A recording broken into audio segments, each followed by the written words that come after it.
I'm ITV's Judge Rinder. I've been a criminal barrister for over a decade. I'm going to be examining cases that have shocked the nation. On today's episode, the UK's biggest coastal agencies come together to stop a ship suspected to be carrying an illegal cargo. They believed it had a large quantity of cocaine on board. Armed with that information, if you like, the NCA machine goes into action. Sparking a mass hunt and a race against time to find evidence of the stash. My stomach was churning. We hope this is it. Later, they're an organised gang. We will catch these people. the biggest cash robbery in British history. The policeman turned to the policewoman. He said, "They're going to have to get everybody out of bed for this one." It's now time to start making some messes. This is Judge Rinder's crime story. One of the most common ways for organised criminals to ship drugs back and forth around the world is via international waterways. Our government's organised crime strategy predicts that over £10 billion a year is used to counteract drug trafficking coming into the UK using this precise method. In this case, it was John McGowan of the NCA, the National Crime Agency's job, to stop this next shipment. The UK coastline stretches approximately 12,500 kilometres around the island, so it's no wonder that for hundreds of years people have attempted to smuggle goods and contraband into the country via the ocean. Over the decades, various agencies have formed to protect our borders. Although it can be tasked to investigate any crime, the NCA is the UK's leading agency against drug and weapons trafficking across regional and international borders. In 2015, the NCA received a tip-off. I'm a senior investigating officer. I head up a team in Scotland who are responsible for border policing. We investigate crimes in relation to smuggling, so that's generally drugs and firearms. Operation Screenplay is an operation involving an ocean-going tug intercepted at sea. The Maritime Aviation and Military Intervention Cell received intelligence through our international liaison network. They had been told that a ship called the Hamal was heading to the UK. They believed it had a large quantity of cocaine on board. John was briefed on all available details. Armed with that information, if you like, the NCA machine was into action. I knew that I was dealing with potentially 9 crew members, so I had to make sure I had enough officers available to meet them at whatever port we bring them into, detain them, interview them, and search the vessel. I had to coordinate with Border Force as to what it was they could bring to the party. It would be Border Force operative Paul Tunney who would receive that call. The National Deep Rummage teams are specialist teams whose role is to actually search commercial vessels for illegal contraband, be it drugs, firearms. Paul was tasked to pull his resources together.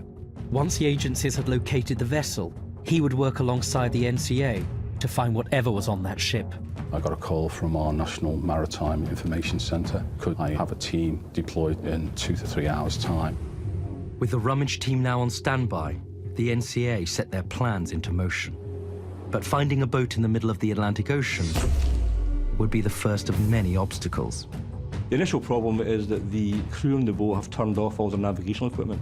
There's a system on board a vessel called the AIS, the Automatic Identification System.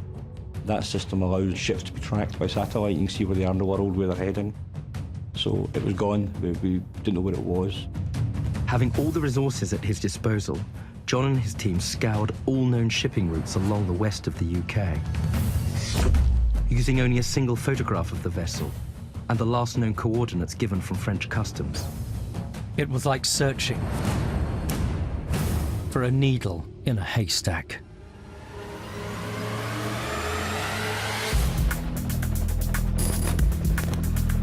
Amazingly, only 24 hours after the search began, a ship was spotted off the coast of Scotland. The NCA positively identified the vessel on the Wednesday evening as it came over the north tip of Scotland. The moment they started to track it, we were convinced that the boat was dirty. After positively identifying the Hamal on the evening of the 22nd of April, John orchestrated a tactical pincer movement involving the Royal Navy's destroyer ship, the HMS Somerset, and the Border Force cutter vessel, the Valiant. The crew on board the Hamal were about to come face to face with the UK's top security forces. Officers from Border Force and National Crime Agency actually boarded the vessel. They approached the ship from the stern. Our guys climb on board. Within minutes, the crew had been apprehended by the NCA agents and seized control of the ship.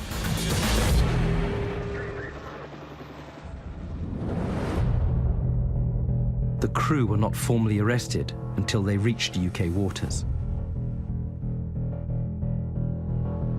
It was at this point, John, his team, and the specialist deep rummage team had just 24 hours to obtain any contraband on the ship.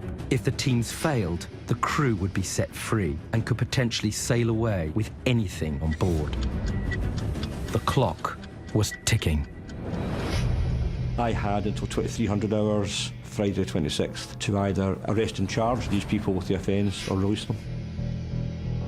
Basically, if you like, the operation splits into two directions. We've got the 9 crew removed to a police station, the Border Force deep rummage team going on board the ship, starting the search, try and find drugs on board and where they are. There's an additional pressure on my teams to find the drugs, which we normally don't have. We have to believe we're going to find it. The Hamal arrived in Aberdeen Dock at 2 a.m. on Friday the 26th. It would be 8 a.m. that morning before the National Deep Rummage team were able to start their search. Nikki Bainbridge was one of the few female members of this elite team. Only information I was given was the Royal Navy had brought in a vessel and there was significant consignment of drugs on board. Nikki and her team know only too well how dangerous these missions can be. They have to be prepared for anything. We planned for the worst case scenario. If you have to enter a confined space, that is your worst case because it's a deadly atmosphere. The risks of going in are very, very high, and you have to have a 6-man team minimum to be able to do that. After consulting the ship's plans and searching the main areas of concealment, Nikki and her team came across something rather unusual. A full P tank is sole use is for ballast water. It was partially covered by lockers, so that was a first bit. Why hide a tank which you might need access to?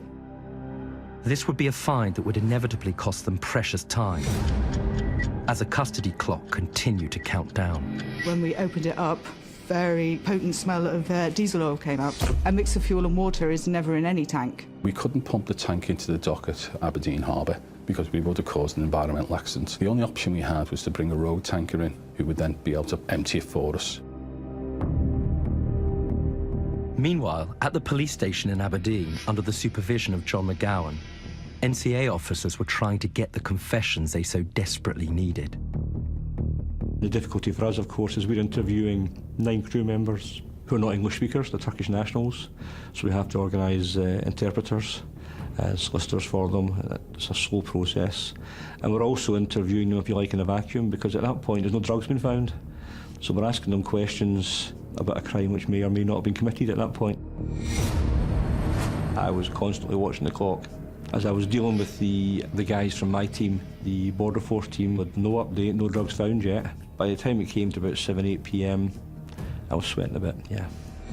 Back at the docks, Paul and his team were anxiously waiting for the 4 Peak tanks to be emptied. It was at 7 o'clock that evening that we actually got the tanker company in. It only took maybe an hour for them to empty that tank.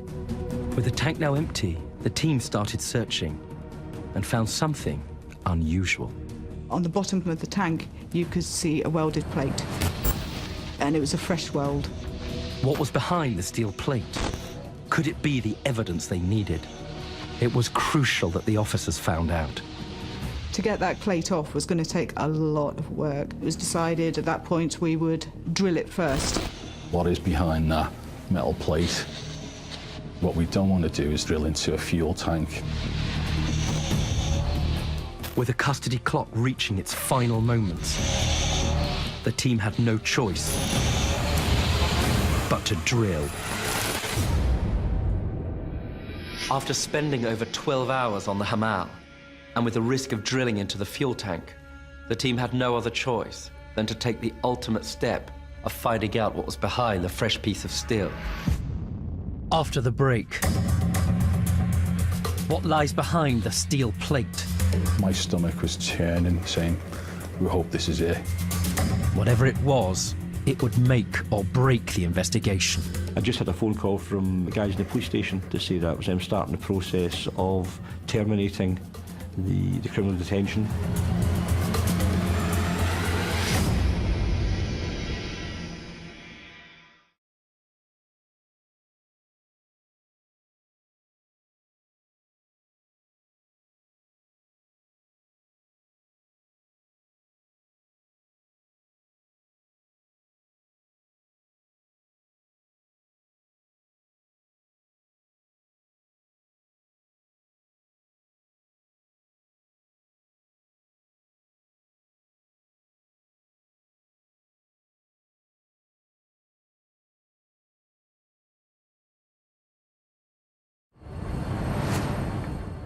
Before the break,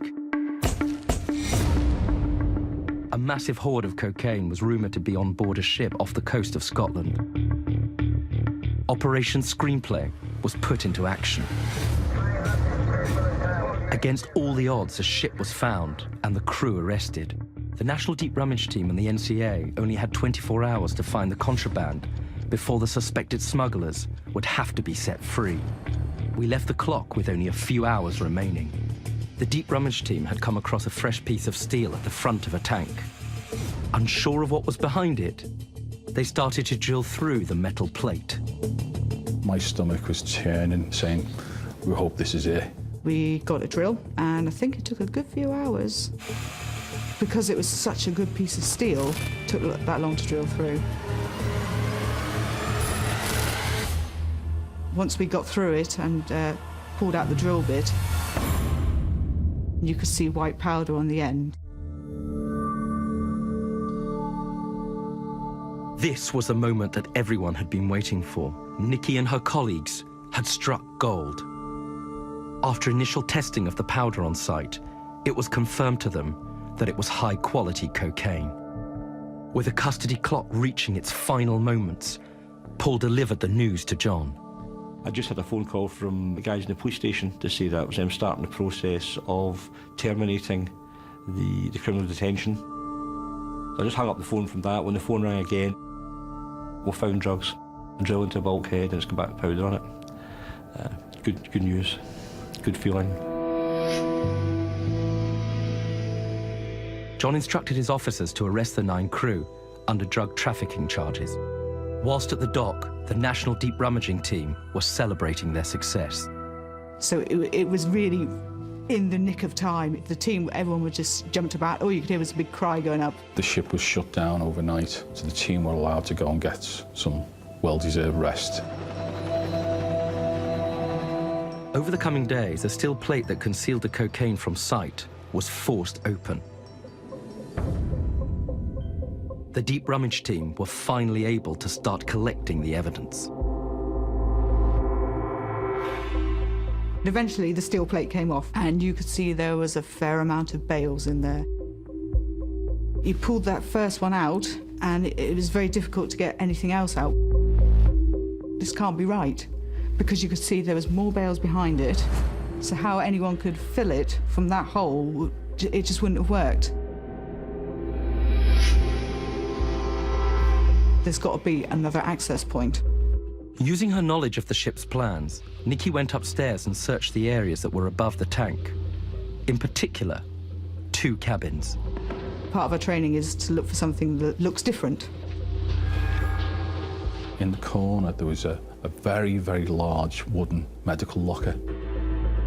Around the base of it, there was a small indication of cement. Could this be the entrance point Nikki was looking for? Took a hammer to the cement, came up very easily. After removing the thin layer of cement, the team was finally going to lift the lid on a drug concealment that took over 4 days to locate.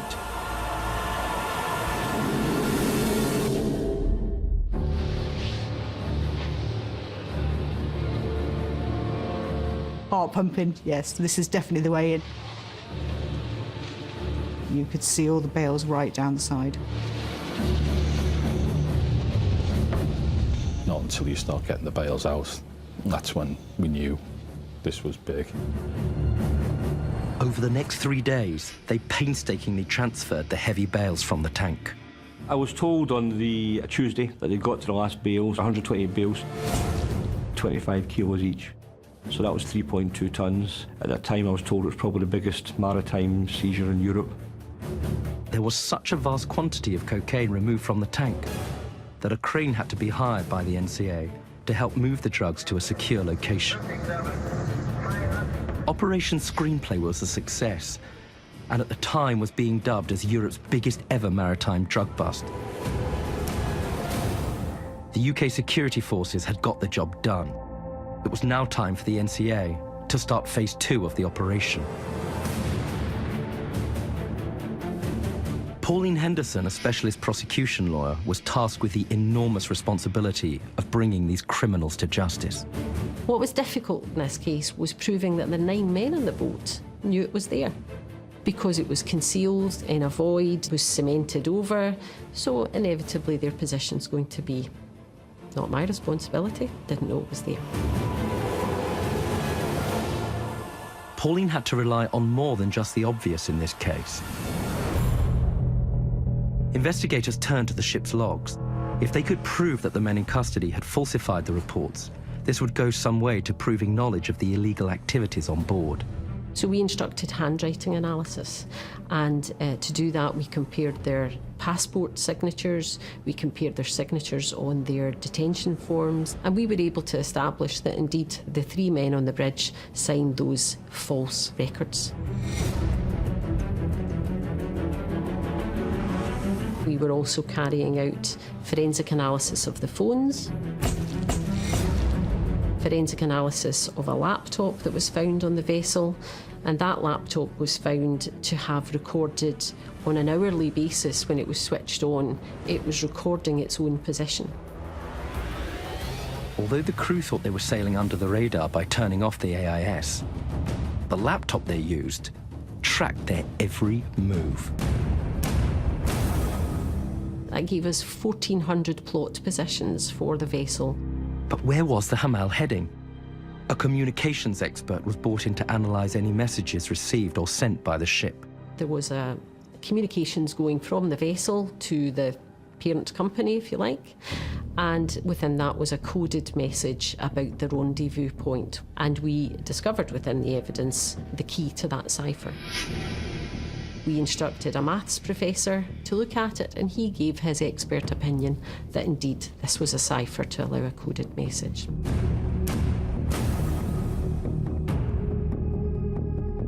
The drugs were, we believe, destined for Western continental Europe, though inevitably, given the amount of drugs that were involved, a proportion of that is expected it would have come into the UK. Armed with a mountain of evidence, it was time for the crew of the Hamal to face justice.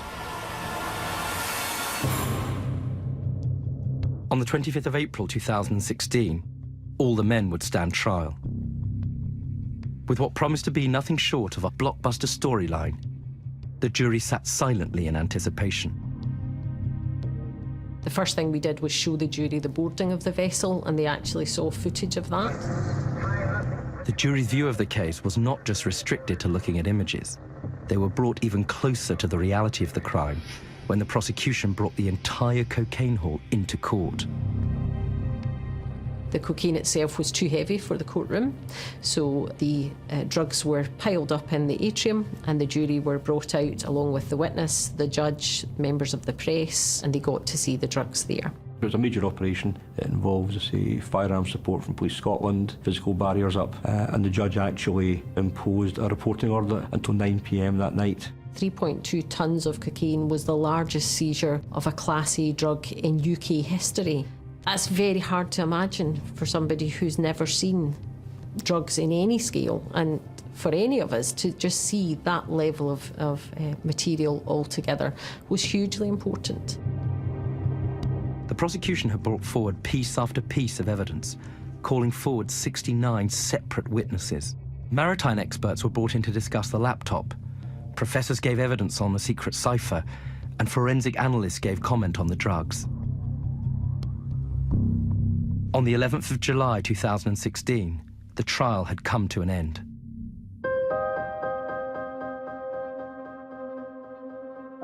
Trying to second guess what a jury are thinking is like trying to figure out what the lottery numbers will be. You've got no chance. You look at their faces, and in this case I did, and there was some jurors who were smiling and nodding, and you thought, they're with us, they understand, and others who looked less happy with the evidence that they were hearing. If I've learned anything as a prosecutor, you don't know what a jury's thinking until they give you their verdict.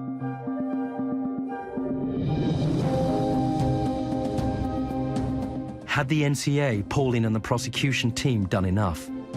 Was the evidence concrete enough to finally convict these men of international drug smuggling? It was down to the jury to decide.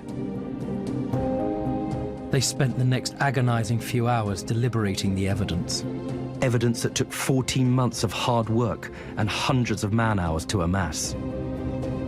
The jury were ready to present their verdicts.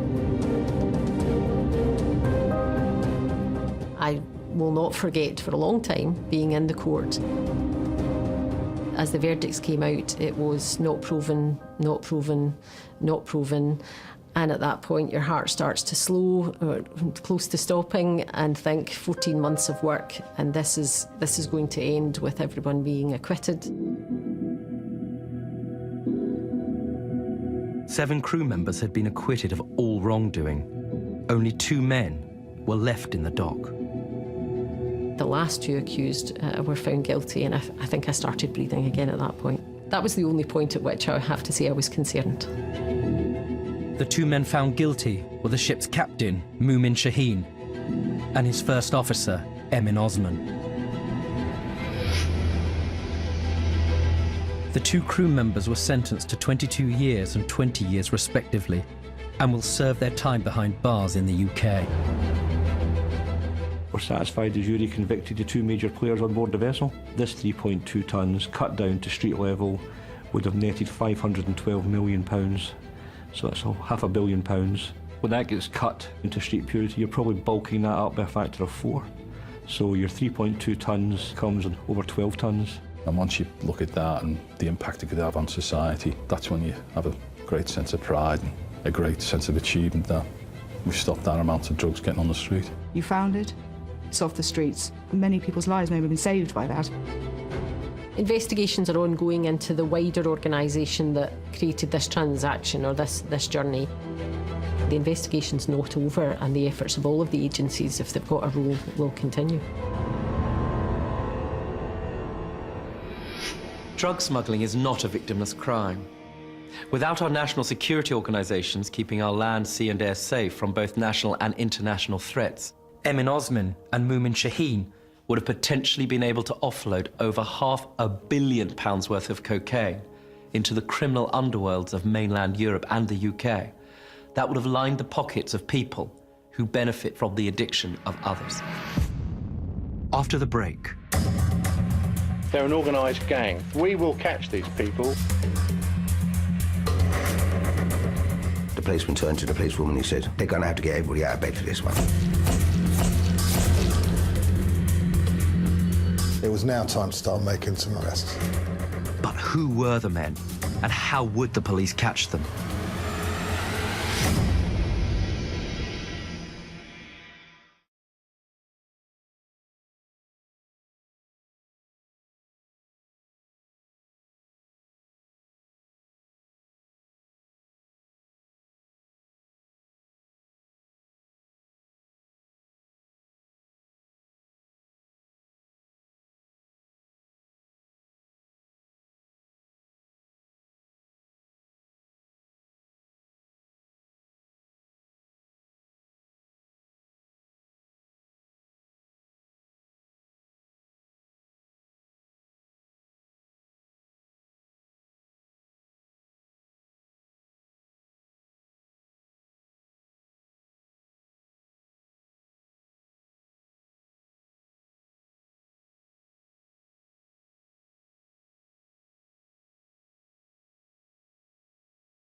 On the morning of February the 22nd, 2006, the small market town of Tunbridge in Kent made headlines around the world.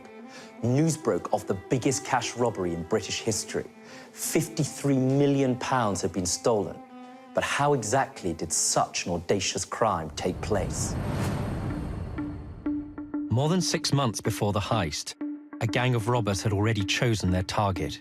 It was here. The security cash depot held hundreds of millions of pounds. It was used to sort and circulate cash around the country for the Bank of England. The compound was like a fortress, surrounded by CCTV and high steel fences with razor wire. It was situated within a triangle of 3 24-hour police stations. Pulling off the biggest cash heist in British history wasn't going to be easy. They needed a way in. They targeted this man, Colin Dixon, the manager at the depot. Colin had worked at the Tunbridge branch for 4 years. It had been an ordinary day at work for Colin. He finished work at 5:30 and began his 50-mile journey home to his family. Colin Dixon was the manager of the Securitas depot at the time. On his journey home, he noticed a vehicle behind him with blue flashing lights, which he believed to be a police vehicle, pulling him over. And this is when everything started to change. When Colin noticed the blue flashing lights coming from what he believed was an unmarked police car, he immediately pulled over and stopped at the side of the road. 2 large men dressed in police uniforms approached his car.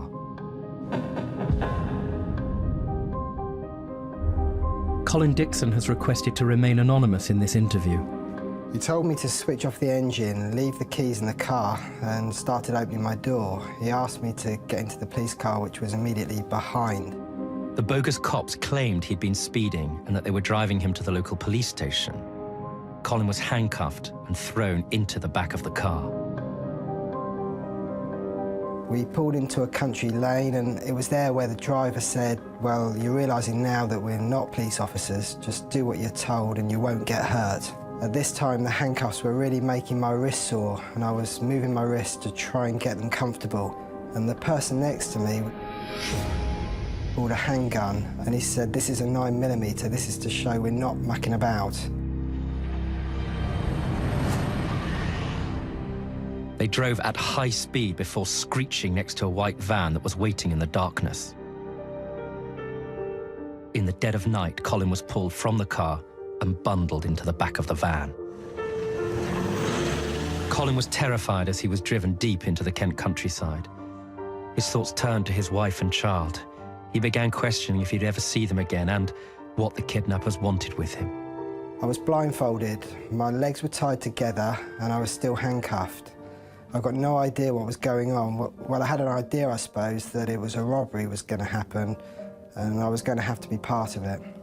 I was also thinking at home, Lynn would be starting to wonder where I am, and there's no way I could contact her. But Colin's worst nightmare would soon become a reality. While this was going on, robbers disguised as police had called at his family home.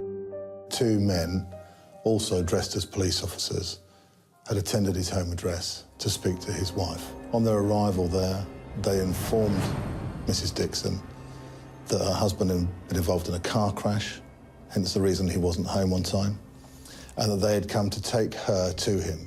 She scooped up her child and left with the 2 bogus officers. She noticed as she got into the vehicle that there was a cream leather interior, and also that the radio in the centre console was tuned into Magic FM. The 2 robbers realised that she'd twigged it wasn't a police vehicle, and they actually pushed her inside. Her child was already in the vehicle. She was quickly grabbed from behind. Paralysed with fear, she couldn't even scream for help. She was driven away into the countryside where Colin was being held. I was moved to the edge of the van by the sliding doors with my feet out. My wife came over to me and asked if I was okay. There wasn't much I could say other than, "Yes, are you okay?" And that was it virtually. They took her away again and moved me back into the van. With masked gunmen threatening to harm his family, Colin Dixon felt he had no choice but to do whatever they said. He agreed to go with them, back to the cash depot.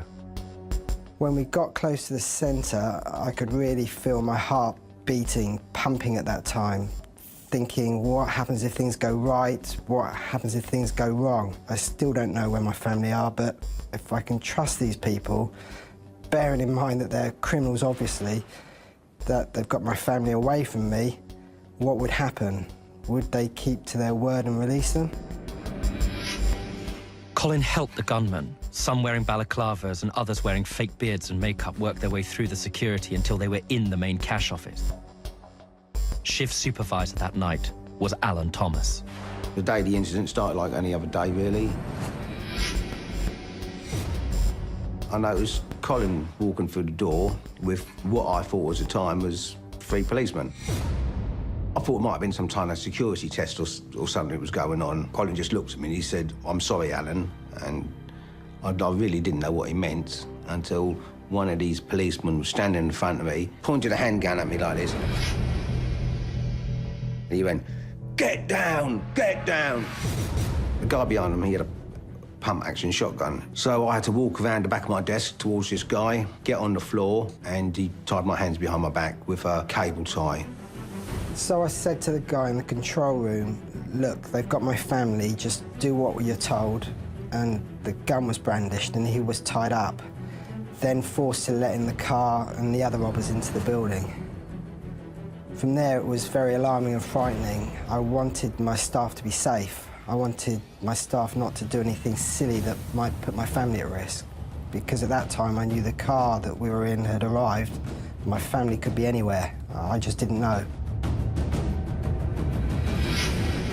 You'd see their feet as you were lying on the floor. You could see their feet as, I suppose, one person was kind of standing guard over you. And I could hear them bringing everybody else out from the main work area. And they kept saying to everybody, "Get on the floor, get on the floor," you know, face down. Then they must have had a list of our names because I kind of called the register to make sure that they had everybody. Straight away, after they came in, I thought it was an inside job because you had to have some kind of knowledge to get in there. Initially, I thought it might have been Colin. I started to say, "Do what you're told, they've got my family," but before I could get too many words out, there were 2 of the robbers standing right behind me. I remember looking at my staff thinking to myself, "My God, what have I done?" For the next hour, the robbers went backwards and forwards, filling their lorry with money, using cages, holdalls, and even shopping trolleys. These men spent an hour and a quarter committing this robbery, which is an extraordinary length of time. Most robberies are committed and over within 2 or 3 minutes maximum. The robbers had made off with £53 million in cash, leaving 14 members of staff terrified before they vanished into the night. Petrified staff waited in silence until they felt it was safe to break free. They turned to Alan Thomas to raise the alarm. I pushed a panic alarm, which was direct to the police, and then I also dialed 999. 1 police car with 2 police officers turned up. They had to walk around, and then the policeman turned to the policewoman. He said, "They're going to have to get everybody out of bed for this one." After the break, the police uncover something that blows the investigation wide open. In the Vectra, we find blue lights and a siren. Melted in the dashboard, the magazine to a Scorpion machine pistol. A discovery that would lead to more shock twists and turns as the operation became an international manhunt.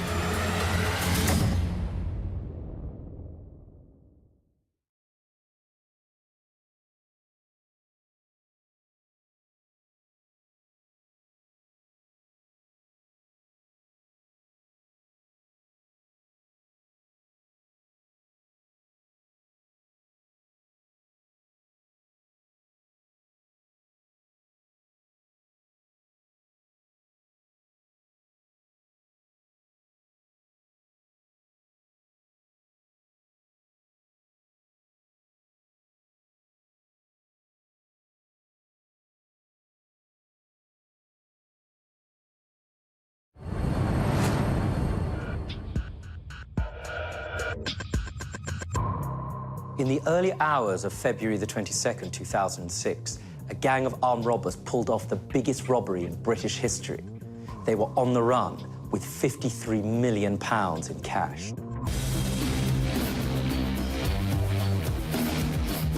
Given the vast scale of the crime, police needed to move quickly.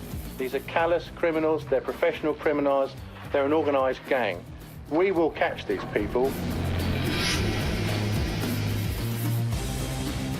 100 detectives were deployed immediately to hunt down the masked men on the run. They were the most wanted men in the country. Fugitives who were armed, dangerous, and capable of anything.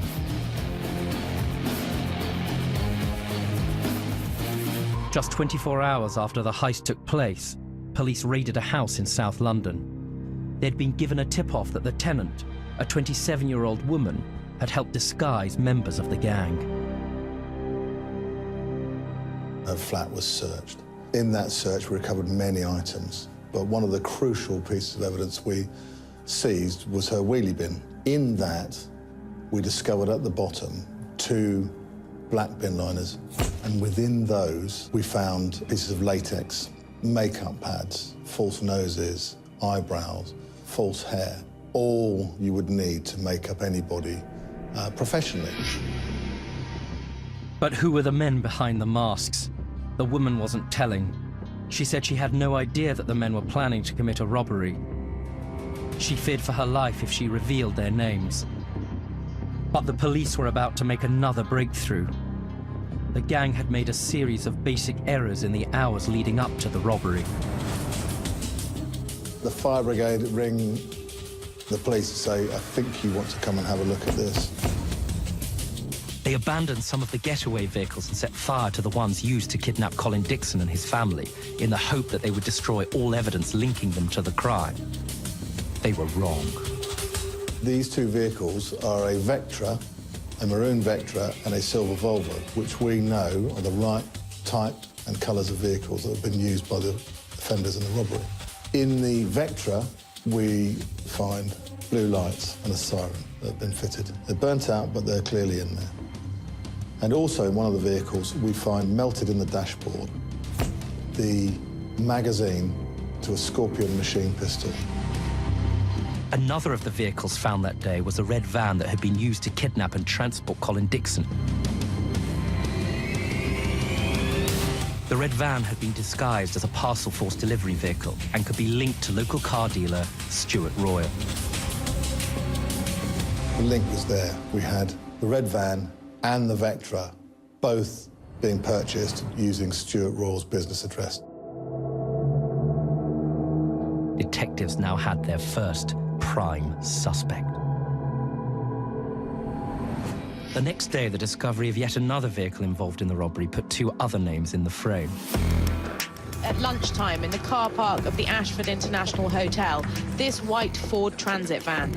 It's been reported, but not as yet confirmed, that it contained stolen cash. These photographs said to show the police removing items, possibly that money, from the van. They have an initial search of the van, and inside that they find 2 suitcases. Inside the suitcases is money.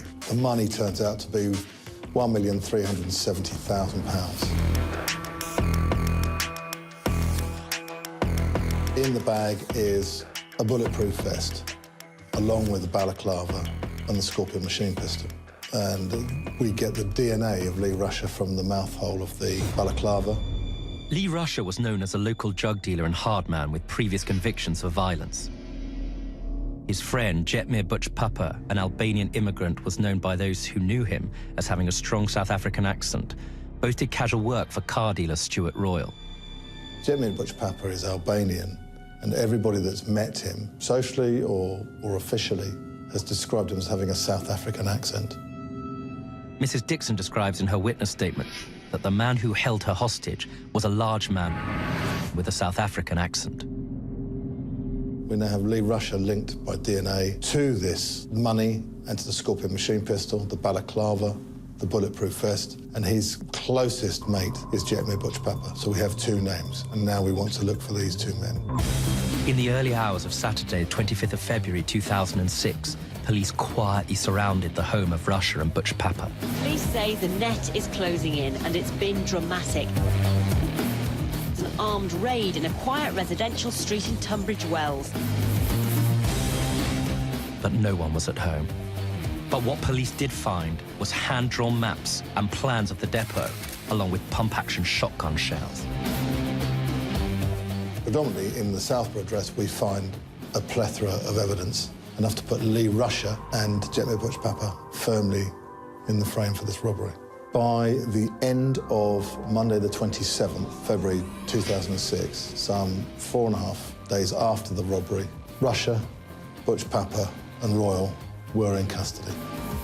It was now time to start making some other arrests. An anonymous tip-off led police to a car salvage lot in London, where police found a huge haul of cash stashed away in bags and suitcases.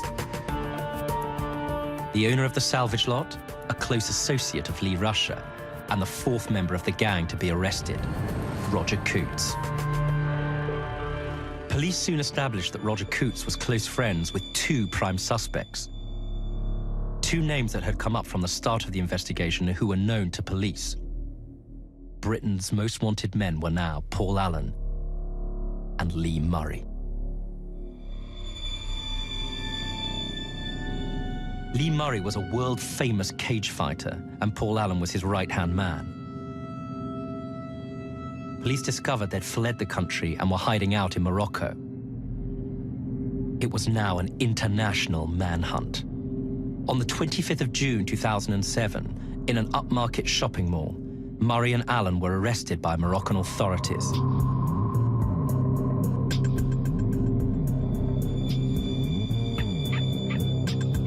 Back in Britain, the other suspects were about to be put on trial.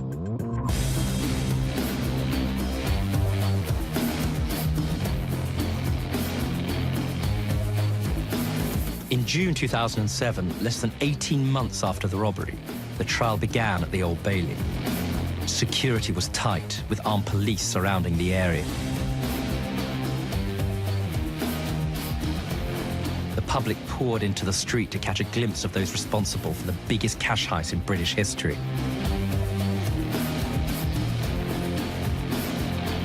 But now it was time that they would face justice, and the inside man would finally be revealed. The jury at this time were told that there had been an inside man, and it was not Colin Dixon, as some had suspected early on, but it was a man called Emir Husseini.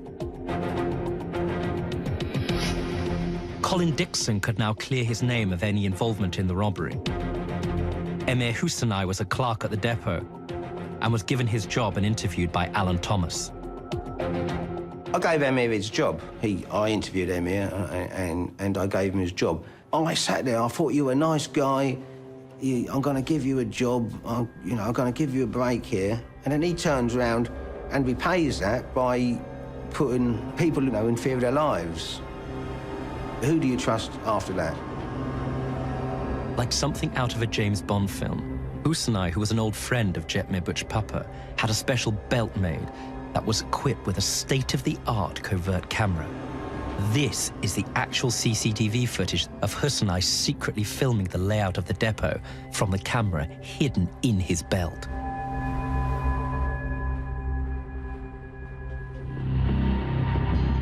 Four months into the trial, the woman who provided masks and makeup for the robbers to wear turned and became the prosecution's star witness. There were gasps from the public gallery as she took to the stand. The courtroom fell silent. Russia, Butch Papa and Coutts glared from the dock.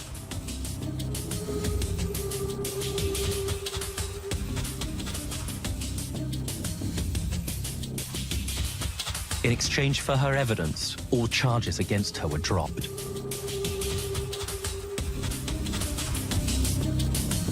Stuart Royal knew that his fate was sealed, and he refused to leave his cell at Belmarsh Prison. The prosecution now had everything they needed to put this gang of modern-day bandits behind bars. Their reign of terror was finally over. In sentencing, the judge had to show, in his own words, a deterrent. And individually, at the time, he sentenced Lee Rusher, Stuart Royal, Roger Coates and Jetmir Butch-Papa to indeterminate sentences for the public protection of 30 years. But what of the victims of this crime? Colin Dixon and his family had to start a new life away from the home they loved. Things could have turned out so much differently. If the police had turned up early, I don't know how the robbers might have reacted. They might have harmed my wife and child. Any member of staff could have been shot. We were lucky to be here. We were lucky to be alive. For a couple of months afterwards, I did have some vivid nightmares about it, about these guys being after me and knowing who I was. I dreamt that these guys in balaclavas put me in the back of a van. You know, and these dreams went on. In 2008, Lee Rusher, Jetmir Butch-Papa, Roger Coates, Stuart Royal and Emir Husseini were convicted of conspiracy to kidnap and rob. They were also convicted of firearms charges. Lee Murray appeared to get off the lightest, sentenced to 10 years in a Moroccan prison. In 2010, he appealed against his sentence and lost. In fact, prosecutors argued that his original sentence was too lenient and had Murray's jail sentence increased from 10 to 25 years. Following his extradition in 2009, Paul Allen denied his involvement in the robbery and kidnapping, but he did admit to helping to plan it.